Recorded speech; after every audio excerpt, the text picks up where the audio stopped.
The arrival. The sky turned dark in the middle of the day. It wasn't clouds. It wasn't a storm. It was something far more terrifying. A massive ship hovered above the earth, silent, smooth, shining like silver, but darker, almost like a shadow that could reflect stars. It didn't move. It didn't make a sound. It just floated, blocking out the sun, above every major city at once. The world panicked. People ran outside with phones in their hands. Some screamed. Some cried. Some fell to their knees. News channels showed the strange object 24/7. Alien contact confirmed, said one headline. Unknown ship over New York, London, Tokyo, and Moscow. At the same time, said another. World leaders held emergency meetings. Fighter jets were sent up, but the ship didn't react. Nothing could get close. Every missile disappeared mid-air, like the ship swallowed them. Then, after 3 full days of silence, the ship opened. A beam of soft, glowing light came down from the center. And she stepped out. The cameras zoomed in. The people stared. And the world changed. She was tall. Her skin glowed like moonlight. Her eyes were gold. Her hair floated as if underwater, even in the wind. Her body moved like music. Her voice echoed inside people's minds before she even spoke. Every man and woman who saw her, live or on screen, felt something strange. It wasn't love. It wasn't fear. It was worship. Her name was Alcera. That's what she said, the first words spoken from her lips. I am Alcera, sovereign of the void. People dropped to their knees around her. Some cried with joy. Some whispered her name like a prayer. All across the world, people couldn't look away. Except for a few. One of them was an old man named Jonas. He sat alone in a small cabin in the woods, far from the city. He couldn't see the ship. He couldn't see her. He was blind. A war veteran who had lost his sight years ago in a battle he no longer spoke about. He heard the news on the radio, but when the voice of Alcera played, he felt nothing. No power. No pull. Just silence. He changed the station. In the cities, things got worse. Fast. Presidents stepped down. Generals refused orders. Religious leaders burned their own books and declared her the new goddess. Some began building statues and shrines in her image. Giant temples rose in just a few days. People worked without sleep or food, building for her. The world had lost its mind. And she smiled. She walked through cities like she owned them. People laid down in the streets for her to walk on. Every camera followed her. Every voice praised her. She didn't force them. They gave her everything. Willingly. But not all. Jonas was not alone. In a quiet shelter underground, a small group of people sat together, watching the madness unfold on screens. Some were blind, like Jonas. Some had brain injuries or special conditions that blocked her influence. Some were just immune. They called themselves the Unshaken. They didn't worship her. They feared her. Jonas, even without sight, felt the wrongness in his bones. She's not here to be loved, he said. She's here to rule, without a fight. A young woman named Lena, one of the Unshaken, asked, "How can beauty be a weapon?" Jonas didn't answer at first. Then he said, "Because it's the one weapon you won't see coming." Back in the cities, her power grew. Children called her Mother of Light. Governments began to combine under one name, the House of Alcera. She stood on the roof of the United Nations, smiling down at the crowd. She spoke once more. Her voice was soft, but it rang across the globe. "I do not come to conquer. I come to be adored. I do not bring war. I bring your hearts back to me." And just like that, the world gave in. But in one small room, deep underground, Jonas whispered to himself. "No," he said, "you don't get all of us." And that was the beginning. The beginning of the one war beauty could not win. The spell spreads. The world changed in just 7 days. Not because of war.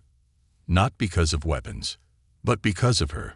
Alcira, the alien woman who stepped out of a silent ship, didn't raise a finger, yet kingdoms collapsed, armies vanished, and faith itself melted into dust. She didn't rule with power. She ruled with beauty. At first, people called it awe. Then they called it love. But soon, they had no name for it. Her presence made strong people weak. Brave soldiers dropped their weapons. Billionaires signed over their fortunes. Entire cities stopped working. People quit jobs, left families, walked away from everything, just to stand near her. Some even stopped eating or sleeping. They just wanted to see her, to hear her, to feel close to her. In New York, a man climbed a skyscraper and jumped, not to die, but to reach her light, he said. He thought she would catch him. She didn't. But he smiled as he fell. In Moscow, soldiers refused to protect the Kremlin. Instead, they opened the gates and turned it into Alcira's garden. Leaders signed declarations with her name at the top. In Tokyo, artists painted her face on every wall. Even those who had never seen her in person became obsessed. Her image on screens was enough. And in space, her ship grew. Yes, it grew. More towers, more strange, living metal folding out like petals of a black flower. Some scientists tried to explain it. But soon, they too stopped caring. But not all. Far away from the cities, in a cold bunker beneath the mountains, Jonas listened to the radio with clenched fists. He couldn't see the images on screen. He didn't need to. He could hear it in their voices. The world had fallen under her spell. Except for a few. The unshaken. They were small in number, maybe a few dozen across the whole planet. Some were blind. Some had damaged brain receptors. Some had been isolated for years. And some simply resisted. No one knew why. Some said trauma. Others said willpower. Jonas didn't care. He only knew one thing. She was dangerous. She doesn't want love, Jonas said, speaking to the group inside the bunker. She wants worship. Same thing? Asked Lena, her voice sharp, unsure. No, he said. Love can be questioned. Worship can't. Lena fell silent. Outside, the world sang songs in Alcira's name. In a hidden lab beneath the bunker, a young scientist named Dr. Yusuf Rahman studied the signals being transmitted from her ship. His hand shook as he pointed to the screen. This isn't just mind control, he whispered. It's a signal, a mix of light, sound, and smell. It hits the emotional centers of the brain, deep ones, the parts that feel joy, loyalty, addiction. Jonas leaned closer. Can we block it? Rahman shook his head. Maybe. But we need equipment we don't have. Tech that doesn't exist yet. Jonas sighed. Then we need to find someone who does. Far above, inside her growing ship, Alcira walked through a silver hall that changed with every step. The walls pulsed, alive. Alien creatures knelt before her, silent, obedient. Their eyes were hollow, their faces empty. She had conquered 39 planets before Earth. And she did it all without violence. Just her presence. But Earth was different. There were cracks. Tiny ones. She could feel it. Small pockets of resistance. People she couldn't reach. She didn't understand. It annoyed her. Still, she smiled. This planet would break like all the others.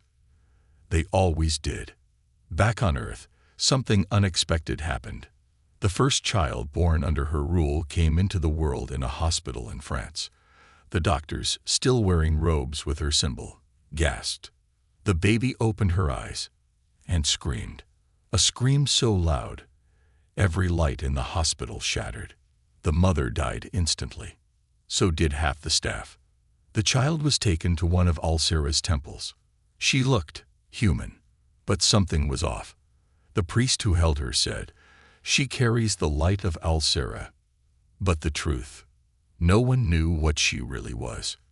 Meanwhile, Jonas and his team made contact with an old military base deep in Alaska, run by General Harper, a grizzled old man with one cybernetic eye and a stubborn hatred for aliens.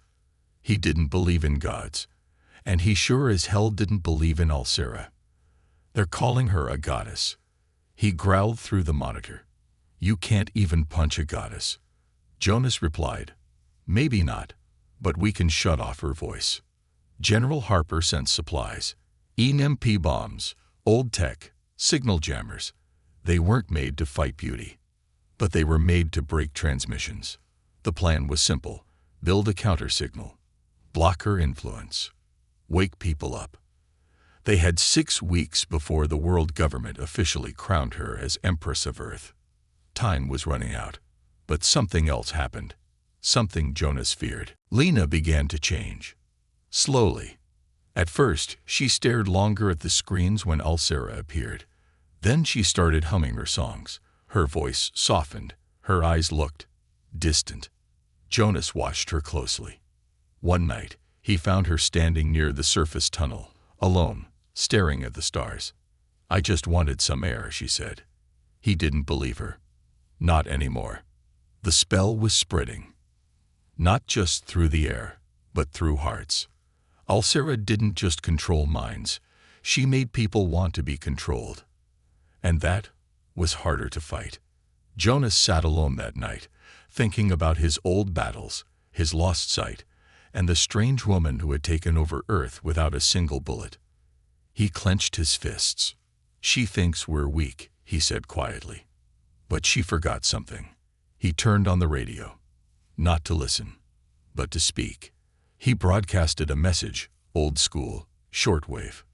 "If you're out there, if you can still think, come find us. She may have beauty, but we have will." Somewhere, a signal blinked back. Someone had heard him. The resistance was growing. The resistance rises. The world looked perfect. Cities were quiet. Wars had stopped. People smiled more. But behind the smiles was emptiness. Behind the silence was control.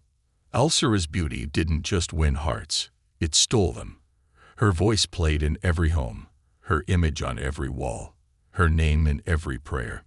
Humanity had become peaceful, but not free. But far beneath the surface, deep inside cold stone tunnels in the Rocky Mountains, a spark still burned. Jonas sat at a metal table in a room filled with maps, wires, old radios, and glowing screens. All around him were people once lost, now waking up. Some were immune, like him. Others had escaped the spell after weeks or months. They called themselves the Unshaken. What began as a handful had now grown to nearly 100. Farmers, hackers, soldiers, nurses, people from all walks of life who refused to kneel. But freedom came with a price. The tunnels were cold.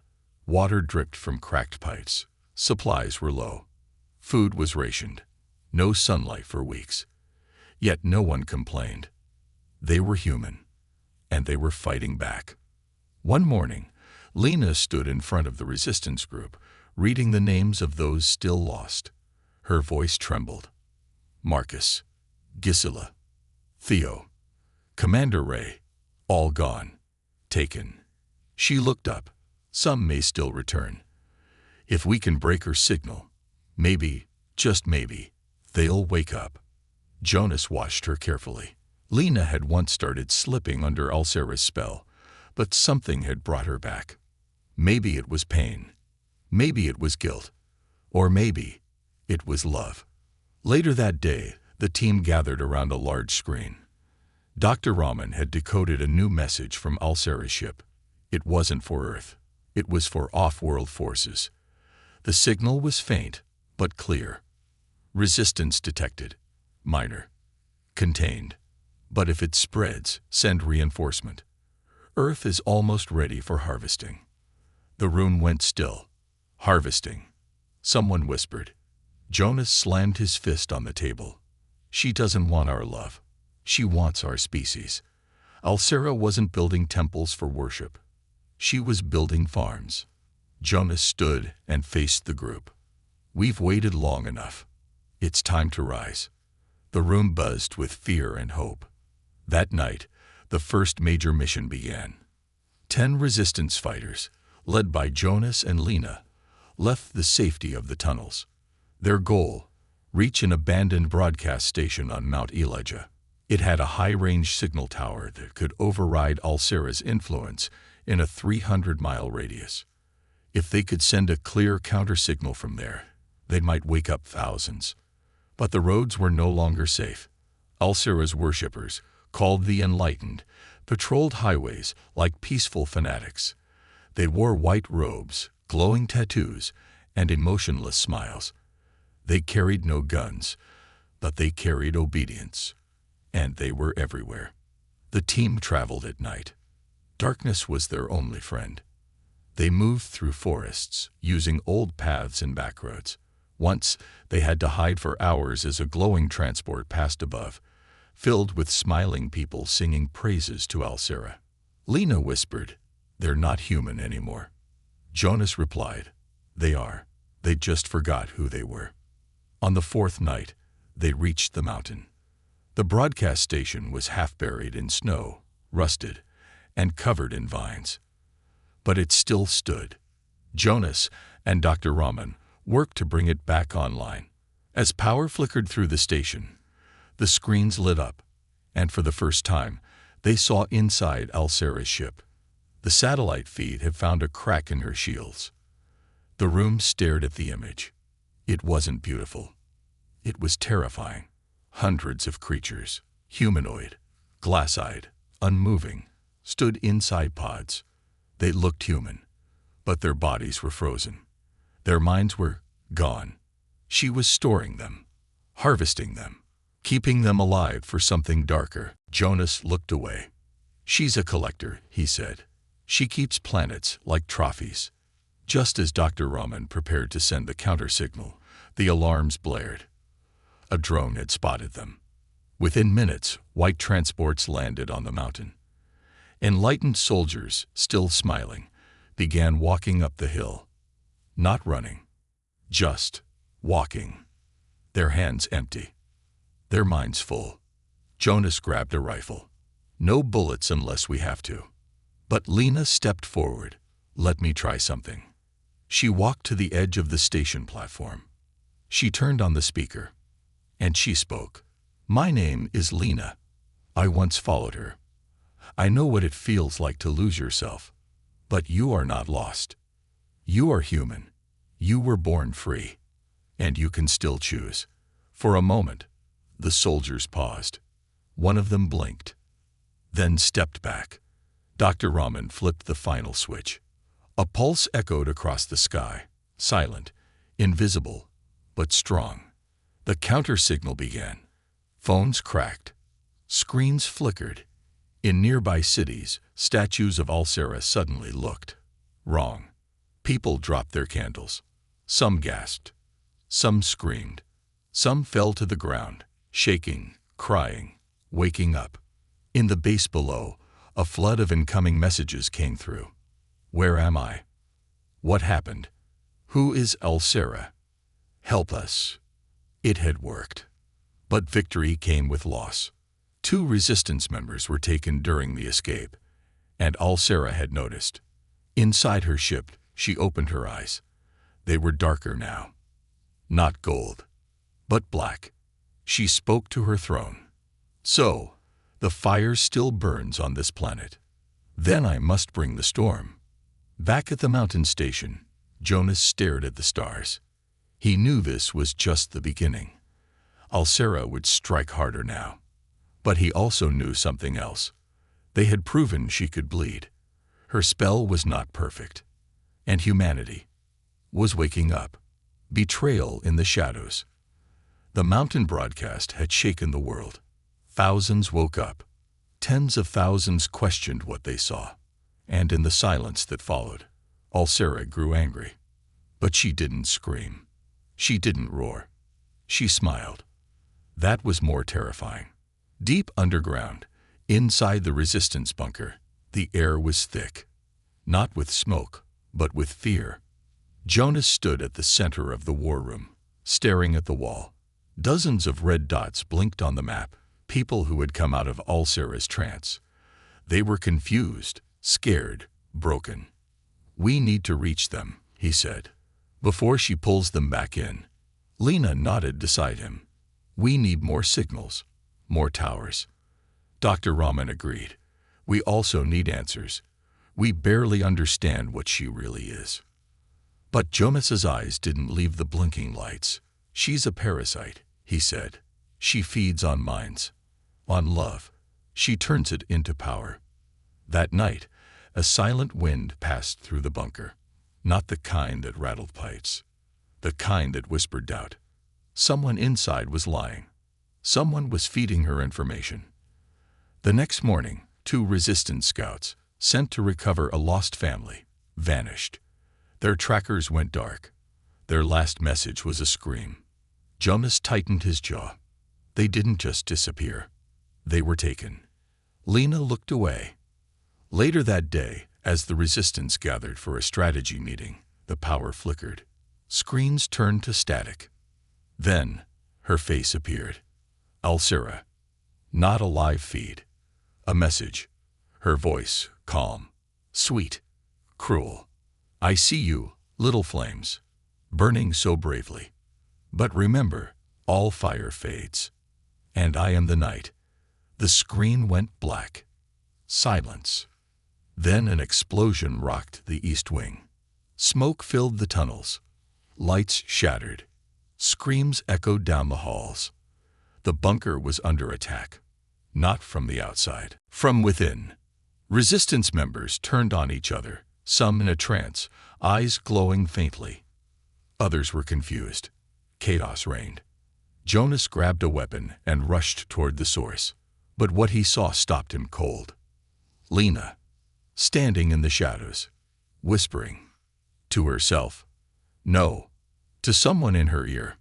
He stepped forward, gun lowered. "Lena." She turned, startled, but not surprised. Her eyes shimmered for a moment, then cleared. I didn't know," she said.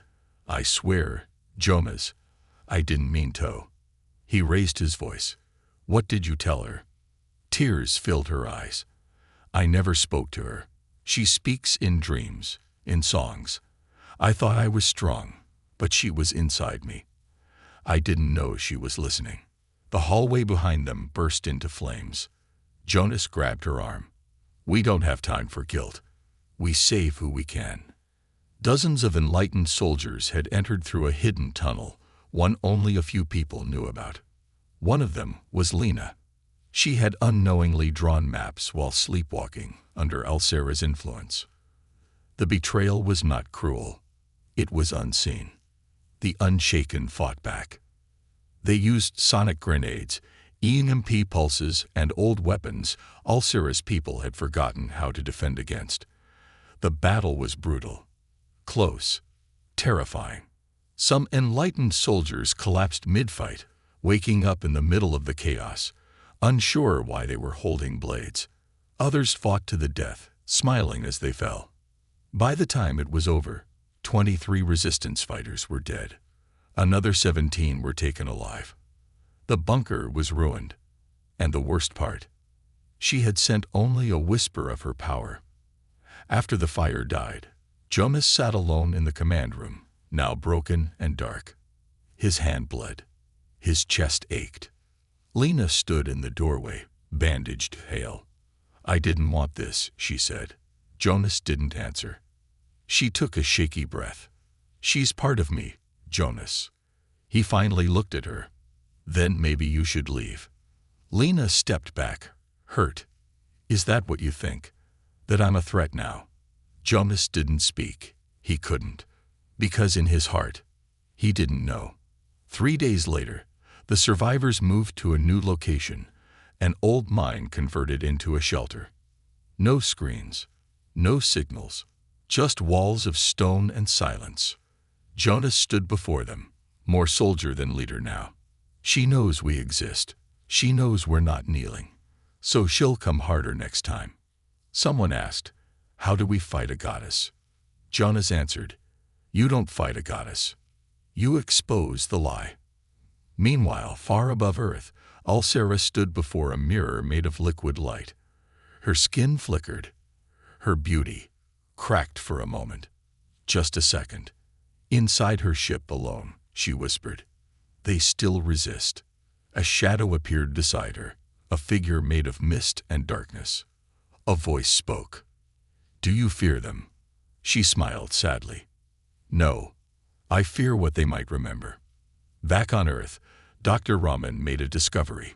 Deep in the frequencies of Alcera's signal, buried in layers of music and light, was a human voice. A female voice, screaming, over and over. Help me. Help me. It wasn't Alcera. It was someone else. A prisoner. A victim. Or maybe the real Alcera. Jonas listened to the recording late into the night. Each scream hit him like a bullet. Maybe the goddess wasn't the enemy. Maybe the goddess was a mask, and someone behind it was begging to be free. As the Unshaken gathered again, rebuilding hope in silence, Jonas raised his voice for all to hear. She wants to rule our minds. But she forgot one thing. The human heart is not a machine. You can't reprogram the soul. They were broken. They were hunted. But they were still human. And that made them dangerous. The secret weakness. The cave was silent. Only the sound of dripping water echoed across the cold stone walls. The resistance had gone deeper underground. No screens. No signals. No wires that Alcera could touch. It was safer here. But it also felt lonely, like Earth itself was hiding. Jonas sat at a metal table, staring at the radio transmitter. The broken one. The one they had used to send the first counter signal. Now it was dark, useless, burned out in the last battle. His eyes were tired. His hands were shaking. But his mind was clear. She was hiding something. Something big. Dr. Raman came rushing into the room, holding a small data core, something they had pulled from a downed enlightened drone. Jonas, he said, breathing fast, I found something. He placed it on the table and connected it to a battery. A hologram flickered to life. Not of Alcera, but of a planet. A broken one. Ash-covered skies. Ruins stretching across the horizon. And voices. Human voices. Screaming. She's not from there, Raman said. She destroyed this place. But it was Earth-like. The people were similar to us, maybe even human descendants. She arrived there over 100 years ago. Jonas leaned in. How did she destroy it? Raman hesitated. She didn't use force. She didn't burn it down. He looked Jonas in the eyes. She made them love her so much. They stopped doing everything else. They stopped working, growing food, fixing systems. They worshipped her into extinction. Jonas whispered, she feeds on devotion. Raman nodded, like oxygen. But that's not all. He brought up a new image, a strange symbol found on Alcera's ship. It's a containment seal. Alien tech, older than her. This wasn't her ship originally. Jonas stared at it. Then whose was it? Raman zoomed in on the recordings, on the strange human voice screaming from within Alcera's signal. It was clearer now. I am Alcera, the voice cried.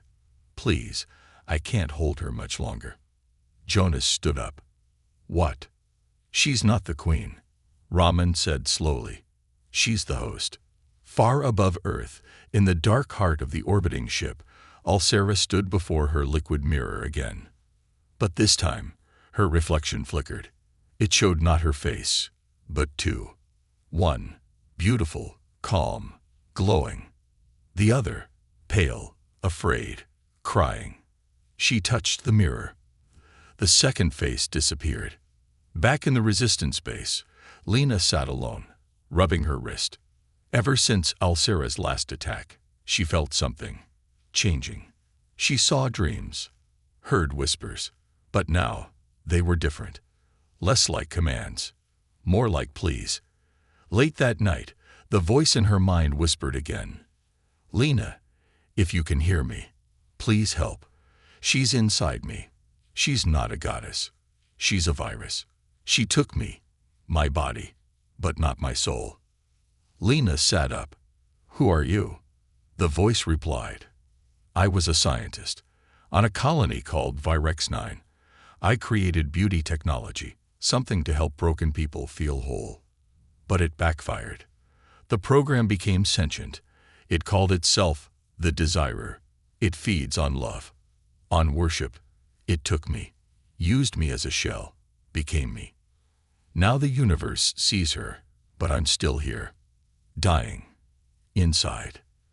The next morning, Lena ran to Jonas and told him everything. Jonas didn't blink. "Then she's not a god," he said. "She's a parasite in a stolen body." Raman backed the theory. "It makes sense. She doesn't bleed. She doesn't age. She speaks in code, not emotion. And her power, it's not psychic. It's tech, advanced emotion control, buried in signals." Lena nodded.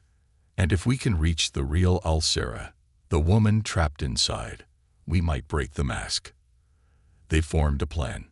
Find a way into her ship, find the real Alcera, and destroy the parasite. But it wouldn't be easy. The ship was alive. It changed shape. It scanned thoughts. No weapon could break in from outside. But someone connected to her. Maybe they could get in from the inside. That someone was Lena. "I can hear her," Lena said. "I can feel her. If she's using me, I can use her too. Let me try." Jonas shook his head. "You've been compromised before. What if she takes full control?" Lena looked him straight in the eyes. "Then end me before she does." Jonas's heart sank, but he nodded. They hooked Lena to the same signal amplifier they used for broadcasting. But instead of sending a message out, they were going to send her consciousness into the ship, into Alcera. Lena lay down on a cold table. The lights dimmed. The signal rose. Her eyes closed. Darkness. Then stars. Then silver walls. Lena stood inside the dream of the ship, inside Alcera's mind. It was beautiful and terrifying. Thousands of statues of herself stood in perfect rows, each one glowing, each one whispering love. And in the center, a cage of gold light. Inside it, a woman knelt, trembling, weak, covered in vines. She looked just like Alcera, but broken. Lena walked to her. "Are you the real Alcera?" The woman looked up, tears in her eyes. "Yes, please help me." Suddenly, the ground shook. From behind the statues came it, the Desirer, a shadow wearing Alcera's face. But wrong. Too smooth, too perfect, too cold. It saw Lena and smiled. "You don't belong here." Back in the real world, Lena's body shook. Jonas held her hand. "Come on, come back." Inside the dream, the Desirer reached out. Lena didn't run. She screamed, "You are not beauty. You are fear." The statues cracked. The light changed. The real Alcera reached through the bars and touched Lena's hand. And suddenly, she was free. Lena gasped and woke up, eyes wide, sweating. Jonas caught her. "What did you see?" She whispered. "She's in pain. She's not evil. The parasite is. And now, it knows we're coming." Jonas stood, then smiled, cold and fierce. Good. They had found her weakness. Not her body, not her beauty, but the woman trapped beneath it. And now, they were going to set her free, or die trying. Facing the goddess, the ship hovered above the earth like a silent moon. It had grown larger, twisting like a living sculpture of light and shadow. Some called it a temple, others a prison, but only a few knew what it really was. A cage, for a soul trapped inside. The resistance had one shot, a plan that no military would approve. No army, No bombs. Just a small craft, a stolen access code, a voice in Lena's head, and the desperate hope that the truth could break what bullets couldn't. Jonas stood at the edge of the launch pad. Cold wind brushed against his face as he helped Lena into the small hidden shuttle they'd pulled from an old black site hangar. She wore no armor, no weapon, only a neural link headset. Her mission was not to fight. It was to reach her, the real Alcera, still trapped somewhere inside the being that ruled Earth with love and silence. Jonas tightened the strap on her wrist. "You sure you're ready?" Lena looked up, calm but pale. "She knows I'm coming. She wants me to." "Why?" Lena's voice was quiet. "To prove I can't win." Jonas placed a hand on her shoulder. "Then prove her wrong." The ship launched into the sky, silent and fast. The world below faded into clouds. Above, the massive vessel loomed, its shape shifting like mist and mirrors. It looked beautiful from a distance. Up close, it felt like a nightmare wrapped in gold. Alcera allowed her entry. No defenses, no threats. The shuttle was swallowed by a giant silver gate that opened like petals. And then, silence. Lena stepped out. She was standing inside a corridor of flowing light. The walls moved as if they breathed. There were no guards, no signs, only whispers. "Welcome, Lena." She followed the voice, down a corridor that changed with every step. Hallways turned to gardens, gardens to libraries, libraries to endless mirrors. Every room showed her a version of herself, laughing, crying, worshipping, bowing, breaking. But Lena kept walking. She spoke softly as she walked. "Alcera, the real you, I know you're in there." No answer, only a hum. The air felt warmer now, too warm. Then the doors opened, and there she was, Alcera, glowing, perfect, her feet floating above the floor, her gown flowing like starlight, her smile impossibly kind. Lena felt her knees weaken, not because of fear, because her mind was being pushed, hard. A wave of pleasure, of peace, like nothing mattered except her. Alcera spoke. "You've come far, brave girl, but you can rest now. You don't need to fight anymore." Lena closed her eyes, fought the calm, then opened them again, forcing herself to speak. "I didn't come for peace." Alcera stepped closer. "You came for truth, but the truth is ugly. I am mercy. I am beauty. I made your world better." Lena's fists clenched. "You made it quiet, not better." Alcera tilted her head. "You could be mine, Lena. My voice, my vessel." Lena stepped forward. "No." Her voice was shaking, but firm. "I came for her."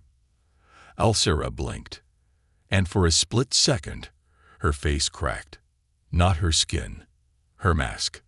Behind it, a flash of pain, a flicker of fear. Lena took a deep breath and activated the neural link. The signal reached into the ship's network, into its core, straight into the mind behind the illusion. Everything shifted. The light dimmed. The walls fell away. And suddenly, Lena was standing inside a dark chamber. A mental world. A dream. Or a prison. Floating in the center, suspended by wires and golden threads, was a young woman, eyes shut, body trembling. She looked like Alcera, but broken, small, human, the real Alcera. Lena stepped forward. The woman opened her eyes. Tears spilled instantly. "Please, you have to help me. I'm losing myself." "I know," Lena whispered. "We're here. We found you." "No," the woman gasped. "You don't understand. She's listening. She is always listening." The walls of the dream began to twist. A dark storm formed around them. A new voice filled the chamber. "You shouldn't be here." The desirer appeared, wearing the same body as Alcera, but now with eyes like black holes and a smile like knives. You want to free her? Fool. She gave herself to me. People always do. Because I offer what you all crave. Love without pain. Lena stepped between the parasite and the woman. You offer nothing. You take. You twist. You feed. The desirer moved closer, her voice now thundering through the space. She asked to be seen. I made her unforgettable. She wanted to be admired. I made her worshipped. She wanted love, and I gave her all of it. The real Alcera cried out, no, I only wanted to matter. I didn't know. Shish, the desirer hissed. You don't get to speak anymore. But now, something changed. Lena reached out and took the real Alcera's hand. And in that moment, she felt her. Not just pain, not just fear, but strength. Buried, flickering, still alive. Lena looked up. She doesn't belong to you. The dream began to collapse. The parasite screamed, unleashing waves of energy, illusions, memories, faces of lost lovers, burning cities, endless temptation. But Lena held on, and Alcera held back. And for the first time, the desirer was pushed, not destroyed, but shaken. Cracks formed in her skin. Her perfect smile twisted into rage. I will erase you. Lena smiled back. You already tried. In the real world, Jonas watched the ship from a hidden base. It began to glow red, tremble. Something was happening. Something big. Inside, the mental battle rage. The parasite screamed again. But now, it was bleeding. Lena reached into the code, not to destroy it, but to separate it. She gave the real Alcera one command. Take it back. Your body, your mind, your name. And the real Alcera stood up, eyes burning with pain, but also power. The cage shattered. The light returned, and the desirer vanished. For now, Lena collapsed to the floor, her body shaking. The real Alcera stood above her, no longer a puppet, but still afraid. I don't know who I am anymore, she said. Lena looked up, smiling through tears. You're someone who just said no. Humanity unbroken. The skies were quiet. For the first time in months, no voices whispered from screens. No hymns were sung. No statues were built. The ship still floated above Earth, but something inside it had changed. Something massive. Something final. Jonas stood on the snowy hilltop with binoculars pressed to his eyes. He watched as cracks of red light ran across the alien vessel, like veins of lava beneath frozen skin. The once smooth surface now pulsed like it was in pain or waking up. The resistance stood behind him, silent, waiting. Everyone had the same question on their lips. Is it over? Jonas didn't answer, because he didn't know. Inside the ship, Lena and the real Alcera stood together in a white chamber, once cold and lifeless, now filled with warmth and flickers of soft color. The control systems had stopped humming. The walls no longer shifted. And the desirer was gone, not destroyed, but pushed deep into the ship's data core, trapped for now. Alcera had taken back her mind, her name, her body. But she knew it came at a price. I can feel her, Alcera whispered, still screaming in the corners of my mind. She's not gone. Lena placed a hand on her arm. But she's no longer in control. Alcera nodded slowly, but her eyes remained distant. You don't understand. The systems, the web, the emotional broadcast. It's not off. It's tied to me. As long as I live, she can use me again. Lena's breath caught. Then we disable the ship. Alcera looked down. To do that, I must shut myself down with it. Back on Earth, messages flooded in. From Berlin, Nairobi, Mumbai, Chicago, Rio. People were waking up. Some fell to their knees, crying. Some screamed in horror, realizing what they had done while under her spell. Many had lost loved ones, homes, years of their lives, but all asked the same thing. What now? The resistance, though small, sent guides, radios, voice recordings, simple messages broadcast everywhere. You are not broken. You were not weak. You were human. And you are still human. The world didn't rise with weapons. It rose with questions, and answers, and healing. But Jonas knew it wasn't finished. Not yet. That night, a message came through the old uplink. Jonas pressed play. It was Lena's voice. Jonas, I need you to hear this. The real Allure is alive. She was never the monster. She's the victim. But she can't hold the parasite much longer. She's going to shut the ship down, for good. She says goodbye. Jonas's heart dropped. He slammed the radio. No, there has to be another way. But there wasn't. Some wars don't end with bullets. They end with sacrifice. High above, Lena stood beside Allure in the ship's control chamber. Allure placed her hands on the central core. The lights dimmed. The ship began to fold in on itself. Not collapsing, but retreating, shrinking, preparing to vanish. Where will it go? Lena asked. Allure gave a faint smile. Nowhere. It will become quiet, like me. Lena felt tears rise. You deserve more. Allure looked away. I had it. Once. I had a world that loved me for me. But I wanted more. I wanted everyone to love me. That's not a sin, Lena whispered. No, Allure said. But wanting to control love is. She turned to Lena and held out a small glowing crystal. Take this. It holds the pure signal. If she ever returns, it can counter her. Are you sure? Allure nodded. She doesn't fear guns. She fears memory. Lena hugged her. Allure froze for a moment. Then, slowly, hugged back. Minutes later, a small escape pod launched from the ship. Inside it, Lena floated alone, tears in her eyes, clutching the crystal to her chest. The ship above began to dim. Its lights blinked once, twice, then faded, like a sunset. And then, it was gone. Not exploded, not destroyed, just gone. Back on Earth, Jonas watched the skies. He whispered, she did it. Lena landed hours later. Jonas met her at the edge of the field, helped her out of the pod, then hugged her tight. They didn't speak for a long time. They didn't need to. In the weeks that followed, humanity didn't rebuild quickly. It healed slowly. Statues came down. Temples became schools. Songs were rewritten, not of devotion, but of warning. Stories of what had happened spread across the world. People were afraid it could happen again.